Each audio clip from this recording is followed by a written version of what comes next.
नमस्कार, आप देख रहे हैं हिंदी खबर। आपके साथ में हूं वंदना स्ट्रोही। छत्तीसगढ़ विधानसभा के शीतकालीन सत्र का आज तीसरा दिन है। विपक्ष ने चिटफंड मामले को लेकर सरकार पर जमकर हमला बोला, तो वहीं सत्ता पक्ष ने विपक्ष पर पलटवार करते हुए केंद्र सरकार पर सौतेले व्यवहार का आरोप लगाया। बहरहाल विपक्ष के तेवर से साफ है कि आने वाले वक्त में छत्तीसगढ़ में सियासी संग्राम सदन से सड़क तक जारी रहने वाला है। तो पहले आप देखें रिपोर्ट, फिर चर्चा की शुरुआत।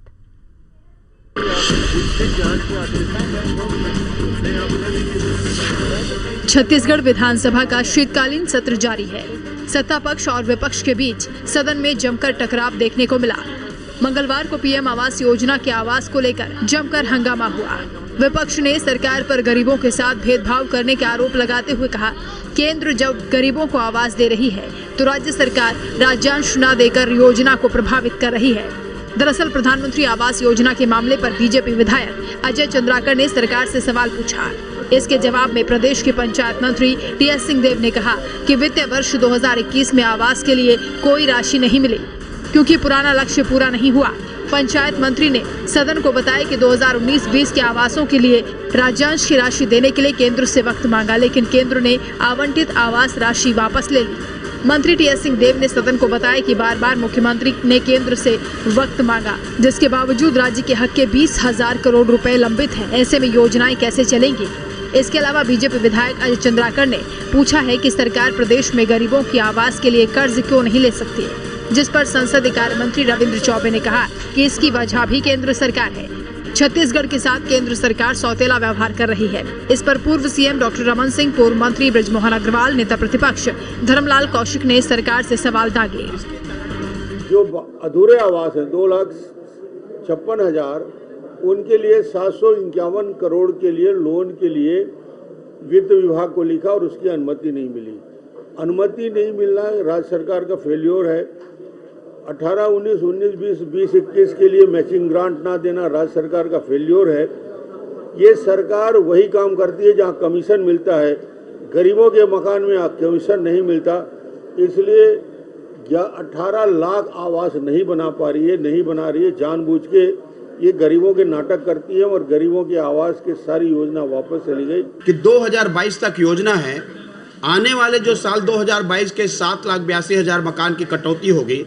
लगभग 18 लाख गरीब लोगों के मकान जो बनने थे, जो मिलने थे, उससे एक बड़ा नुकसान हुआ है। आज उसी विषय को लेकर के हम लोगों ने उसमें सदन की जांच कमेटी की मांग की गई कि सदन की जांच कमेटी बनाया जाए और उसके द्वारा उसकी जांच की जाए, आखिर ये मकान क्यों नहीं मिल रही है, राशि की क्यों कमी है, उसके क्या कारण है।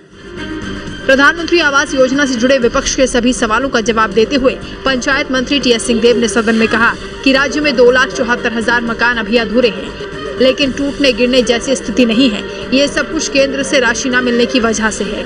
मंत्री ने कहा कि छत्तीसगढ़ के साथ भेदभाव किया जा रहा है। सत्ता पक्ष ने विपक्ष से कहा कि वो केंद्र से राज्य के हिस्से की राशि दिलाने में सहयोग करें। दूसरा, 20,000 करोड़ रुपए से ज्यादा की राशि केंद्र सरकार ने राज्य की जायज राजस्व को रोक के रखा हुआ है। इन परिस्थितियों में हमारी जो स्वाभाविक प्लानिंग होती है राज्य सरकार की तरफ से कि हम किस काम में कितना पैसा खर्चा करेंगे, तो 20,000 करोड़ हमको मिलेगा, ये अनुमान लगा के ही बजट बनाया जाता है, खर्च किया जाता है। अगर आप 20,000 करोड़ रोक देंगे तो स्वाभाविक है कि आपको लोन फिर और लेना पड़ेगा। देखिए, कोई योजना होती है, हमारी भी सरकार केंद्र में यूपीए सरकार की थी, और यूपीए सरकार जो केंद्र का होता है, जो फेडरल स्ट्रक्चर होता है, संघीय ढांचा होता है, जो भी योजनाएं संचालित होती है, उन योजनाओं की राशि पहले केंद्र सरकार से आता है, उसके बाद राज्य सरकार में मिलाकर और योजना को संचालित करती है। तो केंद्र सरकार लगातार छत्तीसगढ़ के साथ जो केंद्रांश है वो भी नहीं दे रहा है। अलग से जो अन्य राशि मिलना है लगभग 20,000 करोड़ रुपया, वो भी राशि नहीं मिल रहा है। सदन में प्रधानमंत्री आवास योजना के मुद्दे पर बीजेपी ने कमेटी बनाकर इसकी जांच करने की बात कही। इसके अलावा मंत्री के जवाबों से असंतुष्ट होकर बीजेपी विधायक नारे लगाते हुए गर्भगृह में पहुंच गए। इसके बाद विधानसभा में विधानसभा अध्यक्ष ने बीजेपी के सभी सदस्यों को निलंबित कर दिया। कुल मिलाकर सदन में इस मुद्दे पर गरमाने से साफ हो गया है कि पक्ष विपक्ष इस मुद्दे पर आरोप प्रत्यारोप का दौर इतना जल्दी थमने वाला नहीं है। रायपुर से जुल्फिकार अली के साथ ब्यूरो रिपोर्ट, हिंदी खबर।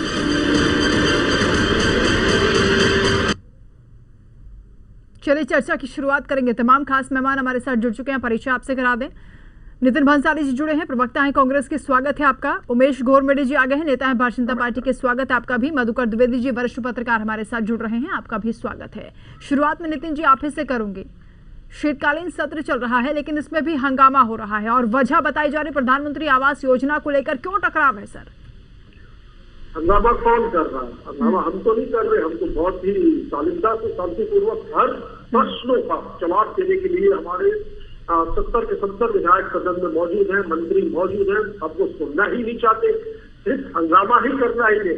मुझे तो ऐसा नजर आता है कि अब 15 साल इन्होंने सरकार चलाई, 17 साल शासन में रहे, 14 विधायक है, 14 विधायक जो है वहां पर सदन के अंदर इस प्रतिस्पर्धा में है कि सबसे अच्छा प्रदर्शन कौन करेगा, वर्चस्व की लड़ाई है। ये 14 के 14 जो है ये कहीं ना कहीं अति महत्वाकांक्षा नेता है बीजेपी के, जो कहीं ना कहीं इनकी महत्वाकांक्षा है किस चीज की ये बताने की मुझे आवश्यकता नहीं, प्रदेश की जनता और बाकी लोग भली भांति जानते हैं। और मैं दावा करता हूं कि 20 साल तक के वो उस महत्वाकांक्षा के आसपास भी नजर नहीं आई। तो एक परफॉर्मेंस दिखाने के लिए विधानसभा में चिल्लाचिल्ली कर रहे हैं, जिस मुद्दे को लेकर ये विधानसभा में हल्ला कर रहे हैं, क्यों इनके सांसद छत्तीसगढ़ को मिलने वाले 20,000 करोड़ रुपया जो कि राज्य का हिस्सा है, राज्यांश है, उसके लिए क्यों नहीं वहां पर आम जनता के लिए, प्रदेश सरकार के लिए, प्रदेश की आम जनता का पैसा है, गाड़ी कमाई का दिया हुआ पैसा है, ये यदि हमें केंद्र से लेना है तो इनके सांसद वहां संसद में क्यों छत्तीसगढ़ के हितों की बात नहीं करते? बहुत शर्म आती है इस तरीके के मुद्दे जब ये उठाते हैं। प्रधानमंत्री आवास योजना का मुद्दा उठाकर आज वहां पर विधानसभा में हंगामा हो रहा है, ऐसी जानकारी आ रही है। प्रधानमंत्री आवास योजना में किसकी वजह से हंगामा हो रहा है? हमने तो कहीं मना नहीं किया कि हम मकान नहीं बनाएंगे, हम तो मकान बनाने के लिए तैयार है। हाँ। और ये हमें हमारे हिस्से का जो पैसा निकल रहा है वो दे दे, हमने तो योजना बंद करने के लिए नहीं कहा, इन्होंने खुद ही बंद कर दी, क्योंकि किसी भी तरीके से ये प्रदेश में कांग्रेस की सरकार को परेशान करना चाहते हैं, चाहे धान की बात हो, चाहे खाद की बात हो, चाहे अन्य बात हो, चाहे जीएसटी की बात हो, चाहे कोयला रॉयल्टी के पैसे हमारे लेने की जो बात हो, हर तरीके से ये सौतेला व्यवहार करते हुए राज्य सरकार को परेशानी में डालना चाहते हैं। तो सर बार बार लगता है, क्यों राज्यांश नहीं मिल पा रहा है पीएम आवास योजना को लेकर? उमेश जी मैं आ रहा अभी आदरणीय भंसाली जी ने कहा कि हम हंगामा खड़ा कर, अरे साहब हंगामा खड़ा करना हमारा मकसद नहीं है, पर गरीबों के आवास पर डाका डाला जाएगा तो हम खामोश भी नहीं रहेंगे।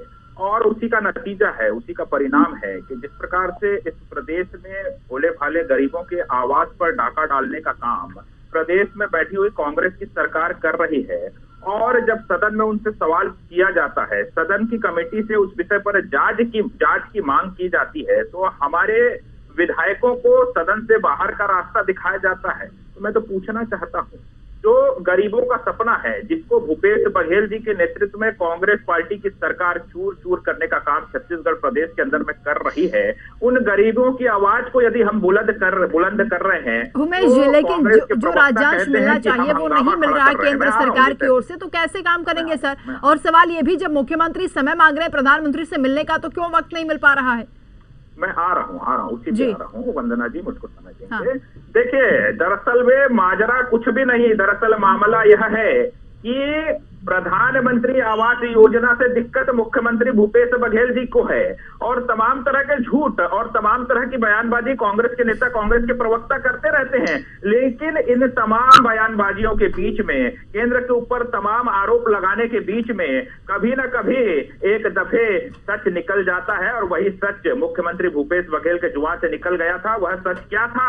बातों बातों में सच जो निकला था वह सच यह था कि मुख्यमंत्री भूपेश बघेल जी ने कहा था कि जो केंद्र की जो योजना है, जो प्रधानमंत्री आवास योजना है, उसका नाम प्रधानमंत्री आवास योजना है, तो उसकी राशि हम क्यों दे? यह बदनीयती है मुख्यमंत्री भूपेश बघेल जी की, निकल के सामने आ गई है। बिल्कुल ऐसा नहीं बोला है, मैं आपत्ति दर्ज करूंगा, बिल्कुल ऐसा नहीं बोला है, इसलिए वो साफ तौर पर उसकी राशि का जो राज्यांश है उसका वो भुगतान नहीं करना चाहते हैं। और मैं पंचायत मंत्री जी के जवाब के ऊपर, सदन के ऊपर उन्होंने जवाब दिया है, 19-20 के अंदर में जो 762 करोड़ रुपए का जो राज्यांश राज्य सरकार की तरफ से दिया जाना था, वह अप्राप्त है, बकौल आदरणीय मंत्री टीएस सिंहदेव जी। और उन्होंने बयान दिया है कि 1144 करोड़ का जो केंद्रांश है वह आना चाहिए था, उसमें से 843 करोड़ का केंद्रांश आ गया। अब महत्वपूर्ण करोड़ भी दे देना था ना भाई। 20 के अंदर में केंद्रांश आ जाता है, केंद्रांश की 80% राशि आ जाती है, लेकिन राज्यांश जब अप्राप्त रहता है और केंद्र की सरकार उसके बाद लगातार 20-21 के अंदर में लगातार 3-3 बार पत्र लिख करके प्रधानमंत्री आवास योजना को लेकर के राज्य की सरकार से अपडेट पूछती है कि भैया आपकी क्या तैयारी है, आगे के घर बनाने के लिए आपकी क्या प्लानिंग है। और यहां तक कि 11,600 करोड़ रुपए की स्वीकृति केंद्र की सरकार कर भी देती है, लेकिन राज्य की सरकार उसमें अगर गंभीरता नहीं दिखाएगी तो वंदना जी आप ही बताइए, आपके लोकप्रिय चैनल पर समझदार दर्शक हम सभी लोगों को देख रहे हैं, 11,600 करोड़ रुपए की राशि स्वीकृत होने के बाद जब राज्य सरकार उसमें कहीं कोई संतोषजनक परिणाम नहीं देती, कहीं कोई संतोषजनक जवाब नहीं देती है, तो इस कोविड काल के बाद भी 11,600 करोड़ रुपए क्या केंद्र सरकार उस राशि को उस खाते में धरे के धरे रखे या कहीं और जनहित के विषय में आगे बढ़ाए? तो कुल मिलाकर के ठीक है नितिन जी कह रहे हैं कि जब पैसा दिया गया उसका इस्तेमाल आप लोग नहीं कर पाए और इसीलिए लक्ष्य अधूरा रह गया। केवल यदि कोई जिम्मेदार है तो राज्य की सरकार जिम्मेदार है। ठीक है नितिन जी, हो गया? हाँ नितिन जी हो गया भाई, और कुछ बचा है बोलूं मैं? बोलिए सर, बोलिए नितिन जी बोलिए। उल्टा चोर कोतवाल को डांटे, अल्ली बाबा 40 चोर, ये सब कुछ आप लोगों पे सूट होता है।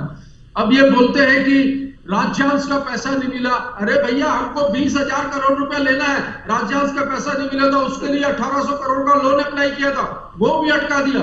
इनकी केंद्रीय मंत्री जब हम जीएसटी की हमारे हिस्से की राशि लेने की बात करते तब कहती आप लोन ले लीजिए, ये कौन सी बात हुई? तो केंद्र सरकार जो है चाहे धान के नाम पर हो, चाहे बाढ़ के नाम पर हो, चाहे वैक्सीनेशन के नाम पर हो, या चाहे प्रधानमंत्री आवास योजना के नाम पर हो, हर बात पर राज्य सरकार के साथ सौतेला व्यवहार करती है। और ये कौन? ये गरीबों के हितों की बात कर रहे हैं। गरीबों के मुंह से निवाला जिन लोगों ने छीन लिया वो आज यहाँ पर बैठकर गरीबों की सेवा की और गरीबों के हितों की बात कर रहे हैं। मुझे तो ये बात कहीं से हजम नहीं हो रही है।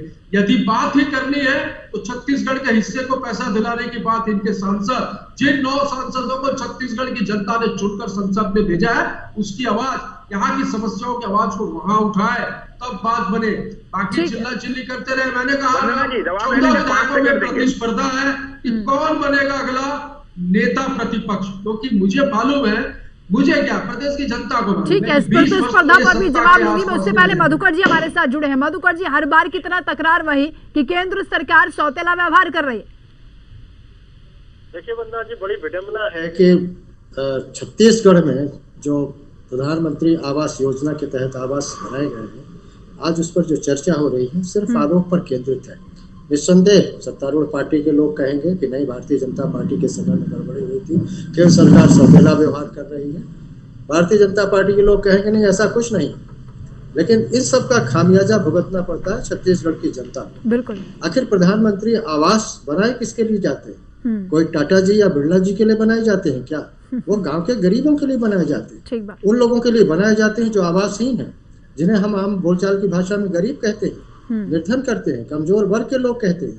अगर निर्धन और कमजोर वर्ग के लिए बनाए जाने वाले आवासों में राजनीति प्रवेश कर जाएगी, आरोप प्रत्यारोप का दौर थमता नजर नहीं आएगा, तो बेचारे गरीब कहाँ जाएंगे? जो आशा लगाए बैठे हैं राज्य सरकार से भी, केंद्र सरकार के भी, उनको छत मुहैया कहाँ से होगी? बंसाली जी की बात ठीक है अपनी जगह, लेकिन उमेश जी की बात में भी दम है। या आखिर केंद्र और राज्य सरकार के बीच ये कब तक चलता रहेगा? आप कह देंगे कि आप कुछ नहीं कर रहे हैं, हम कह देंगे है।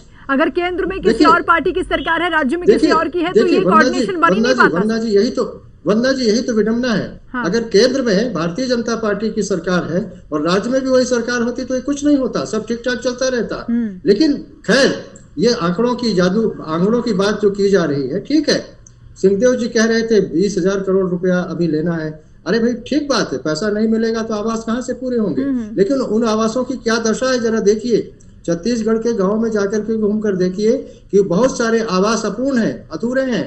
वहां मवेशी घुसे रहते हैं या वांछनीय गतिविधियां के केंद्र बन गए हैं। गरीबों के लिए बनाए जाने वाली किसी भी योजना, चाहे वो आवास से मुतल्लिक हो या किसी से, राजनीति से दूर रखना होगा इन चीजों को। बिल्कुल।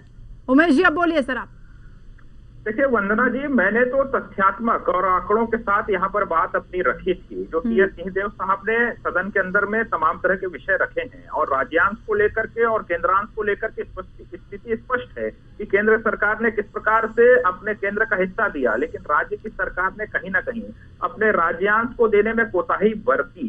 और सीधे तौर पे मैं तो कहूंगा, यही कांग्रेस के मित्र हैं, उसको बड़ी पीड़ा होती है। चाहे इंदिरा गांधी जी के जमाने से मैं बात करूं, तब से ये कहते आ रहे हैं हम गरीबी हटाएंगे, गरीबी हटाएंगे, गरीबी हटाएंगे। और आज छत्तीसगढ़ प्रदेश के अंदर में जैसी स्थिति निर्मित हुई है और बीते वर्षों के अंदर में जिस प्रकार की स्थितियां रही है, ये गरीबी हटाने का दावा करने वाले गरीबों को हटाने पर अग्रसर हो चुके हैं, जिसका प्रमाण छत्तीसगढ़ के अंदर में सीधे तौर पे जो गरीबों का आवास है, 8 लाख आवास है, उस पर डाका डालने का काम इन्होंने किया है। देख लीजिए, गूगल करिए, समझ में आएगा कितने गरीब वर्ग के राज्य। और मेरी समय पे नहीं बोलेंगे तो मुझको लगता है कि इस लोग झूठ बोलोगे तो बोलना पड़ेगा, ज्यादा बेहतर तरीके से आपकी बातें और मेरी बातें भी समझ में आएंगी। तो आपके समय पर आप बोले तो बेहतर होगा। और जिन आंकड़ों को मैंने यहाँ पर रखा है, इन आंकड़ों को लेकर के जाकर के आप स्वास्थ्य मंत्री टी.एस. सिंहदेव साहब से चर्चा कर लें।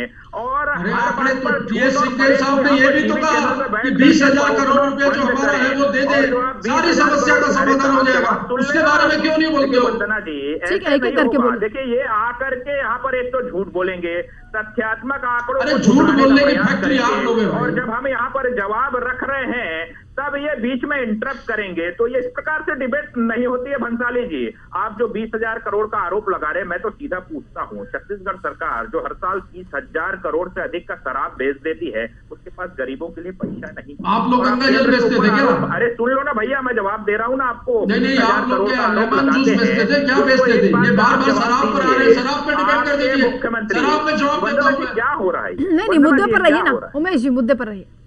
मैं तो मुद्दे पे ही हूँ, उन्होंने जो सवाल उठाया उसी का जवाब दे रहा हूँ। और ये गरीबों के लिए अगर ये धनराशि नहीं ला पाएंगे तो मैं तो बताऊंगा ना इनको कि 30,000 राज्य सरकार अगर मांग रही है 20,000 करोड़ पेंडिंग है तो वो भी दिलवा दीजिए ना सर, ये बहस ही खत्म हो जाएगी। मैं उससे भी आ रहा हूँ।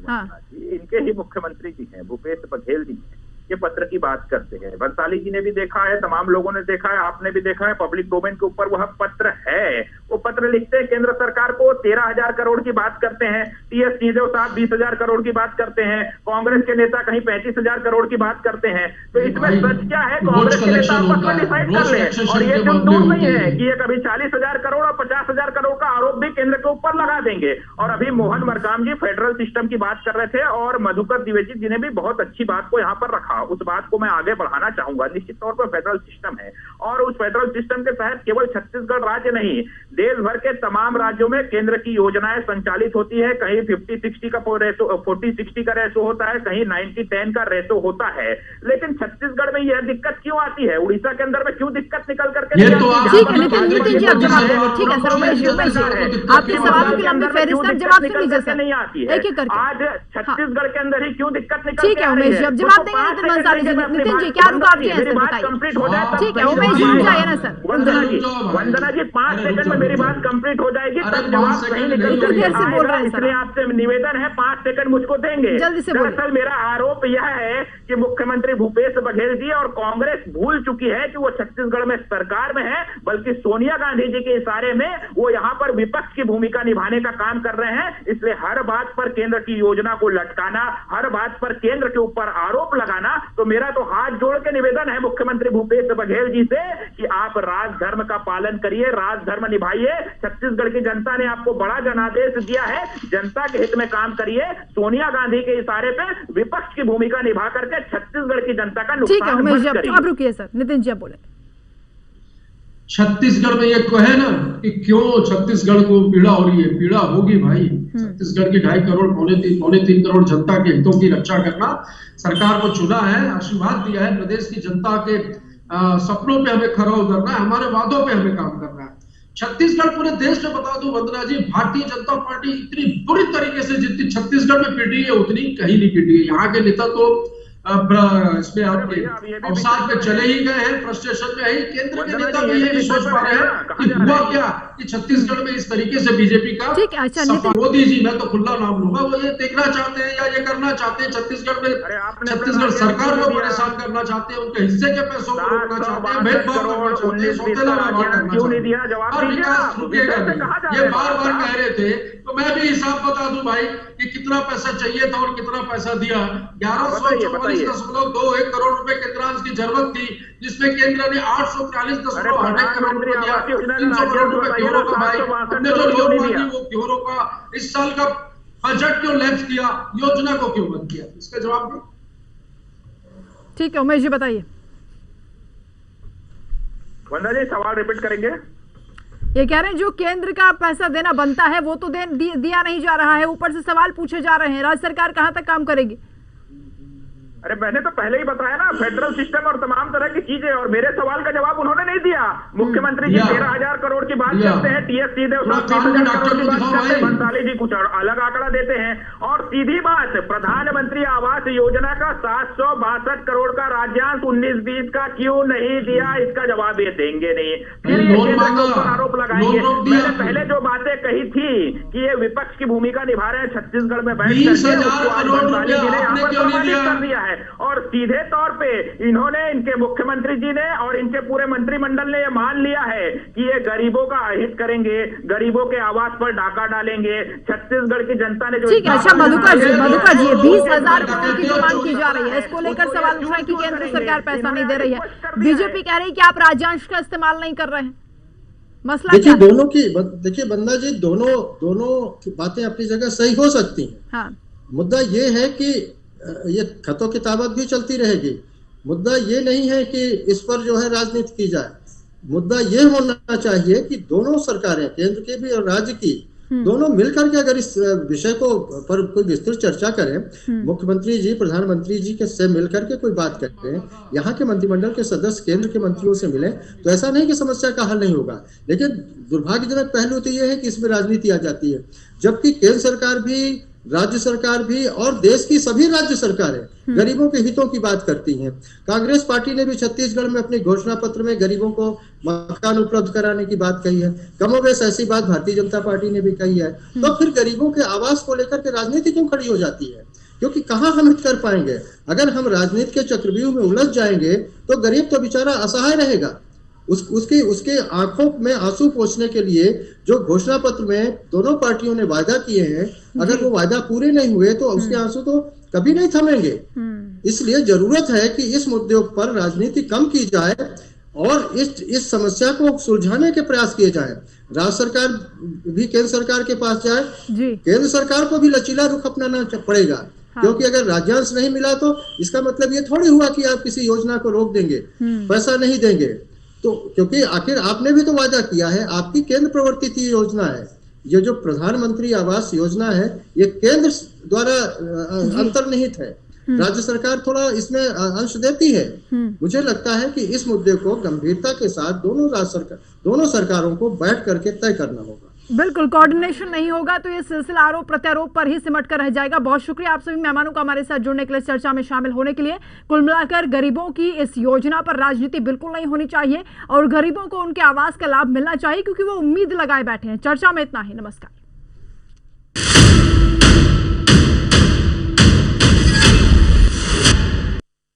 जो भी पके ऐसा पके, जहाँ भी जो हो खींचा चला आए MDH मसाले। किचन किंग हो या गरम मसाला, पाव भाजिया चंकी चाट मसाला, असली मसाले सच सच MDH। उत्तर प्रदेश सरकार कोविड-19 के संक्रमण से मृतकों के आश्रितों को 50,000 रुपए की अनुग्रह राशि प्रदान कर रही है। अनुग्रह सहायता राशि के लिए आश्रित अपने जिले के कलेक्ट्रेट स्थित कार्यालय में ऑफलाइन या राहत आयुक्त कार्यालय की वेबसाइट rahat.up.nic.in पर ऑनलाइन आवेदन कर सकते हैं। आश्रित कोविड से मृत्यु का प्रमाण, मृत्यु प्रमाण पत्र और बैंक पासबुक की कॉपी के साथ आवेदन कर सकता है। अधिक जानकारी के लिए rahat.up.nic.in पर लॉगिन करें या राज्य स्तरीय राहत कंट्रोल रूम हेल्पलाइन 1070 पर कॉल करें। हर मुश्किल में साथ, संवेदनशील सरकार। शुद्धता और विश्वास, तभी तो हम चुनते हैं बेहतरीन मसाले जो शुद्धता, सुगंध और स्वाद में बढ़िया है।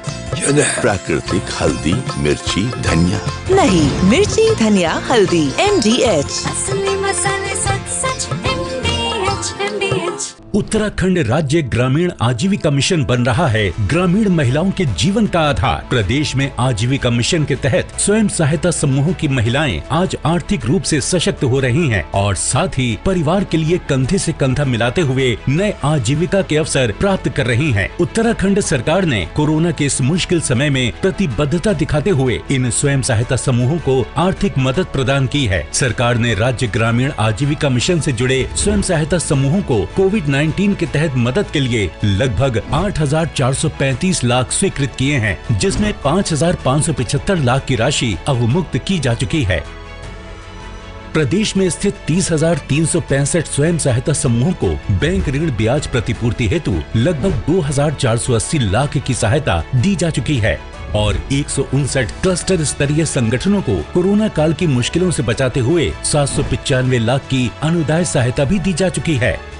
इसी कड़ी में 42,989 स्वयं सहायता समूहों को स्वावलंबी बनाने हेतु अब तक लगभग 5,158 की आर्थिक सहायता उत्तराखंड सरकार द्वारा प्रदान की जा चुकी है।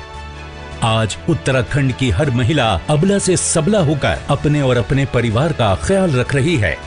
उत्तराखंड राज्य ग्रामीण आजीविका मिशन से मिल रहा ग्रामीण महिलाओं को सहारा, संवर रहा जीवन, सच हो रहे सपने और दूर हो रही महिलाओं की मुश्किलें।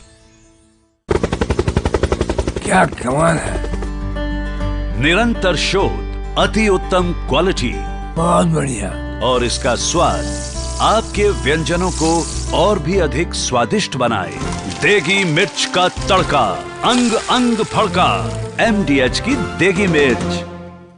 2017 से पहले जो लड़के हैं गलती हो जाती है बोलकर छूट जाते थे। 2017 के बाद उन अपराधियों पर होती है कार्रवाई। फर्क साफ है। 2017 से पहले मेरठ से दिल्ली पहुंचना था दूभर। 2017 के बाद दिल्ली बस 1 घंटे दूर। फर्क साफ है। 2017 से पहले कर्ज के बोझ तले दबा था किसान। 2017 के बाद कर्ज माफी से हुआ है खुशहाल। फर्क साफ है। 2017 से पहले भैंस ढूंढने वाली पुलिस 2017 के बाद अपराधियों को काबू करती है। फर्क साफ है। MDH किचन किंग मसाले को किंग क्यों कहते हैं? अगर MDH का किचन किंग किचन में हो तो हम सब कुछ बना सकते हैं। बैंगन का भरता, आलू गोभी, भिंडी मसाला, मिक्स वेजिटेबल, मटर पनीर और भी बहुत कुछ। ये तो मैजिक है। बहुत बढ़िया। Like magic. बढ़िया।